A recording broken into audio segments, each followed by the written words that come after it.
जय शिवराय मित्रांनो, MHB मराठी न्यूजमध्ये आपले स्वागत आहे. जर तुम्ही शेतकरी असाल किंवा तुमच्या घरात शेती असेल, तर हा व्हिडिओ तुमच्यासाठी अत्यंत महत्त्वाचा आहे. कारण सरकारचा एक असा निर्णय आला आहे, ज्यामुळे राज्यातील लाखो शेतकरी सरकारी अनुदानापासून वंचित राहू शकतात.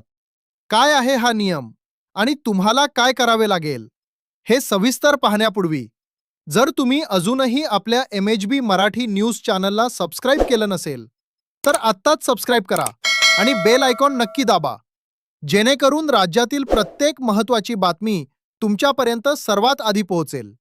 मित्रांनो, राज्य शासनाच्या 20 एप्रिल 2025 च्या GR नुसार राज्यातील लाखो शेतकरी आता विविध योजनांच्या अनुदानापासून वंचित राहण्याची भीती निर्माण झाली आहे. मग त्या कृषी विभागाच्या योजना असोत, कर्जमाफी असो, पीक विमा असो, की हक्काचा PM किसान आणि नमो शेतकरी योजनेचा लाभ असो. जर तुम्ही 30 जून 2026 पूर्वी तुमचा फार्मर ID जनरेट केला नाही, तर हे सर्व लाभ कायमचे बंद होऊ शकतात. देशभरामध्ये ॲग्रीस्टॅक योजना राबवली जात असून या अंतर्गत प्रत्येक शेतकऱ्याला नोंदणी करणं बंधनकारक आहे. आता शासनाने निर्णय घेतला आहे की सर्व सरकारी योजनांचे लाभ फक्त आणि फक्त याच फार्मर IDच्या आधारे दिले जातील. आता आकडेवारीवर नजर टाकली तर परिस्थिती चिंताजनक आहे. राज्यामध्ये एकूण 1,71,00,000 खातेदार आहेत, पण त्यापैकी केवळ 1,33,00,000 शेतकऱ्यांनीच आतापर्यंत फार्मर ID काढला आहे.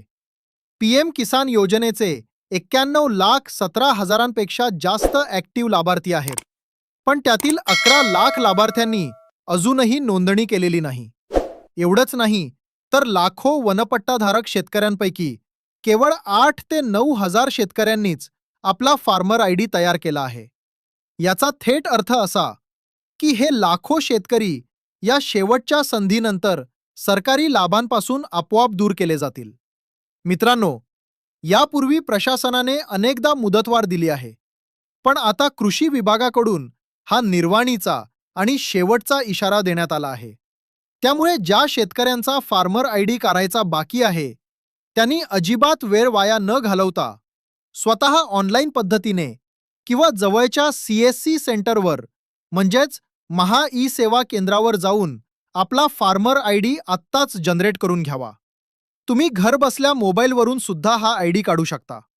तर मित्रांनो, वेळ न दवडता आपला फार्मर ID नक्की काढून घ्या, जेणेकरून तुमचं कोणतंही अनुदान थांबणार नाही.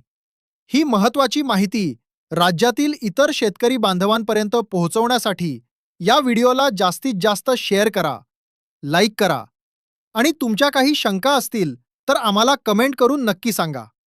महाराष्ट्र आणि देश दुनियेच्या अशाच ताज्या आणि विश्वासार्ह बातम्यांसाठी आपल्या MHB मराठी न्यूज चॅनलला आत्ताच सबस्क्राईब करा.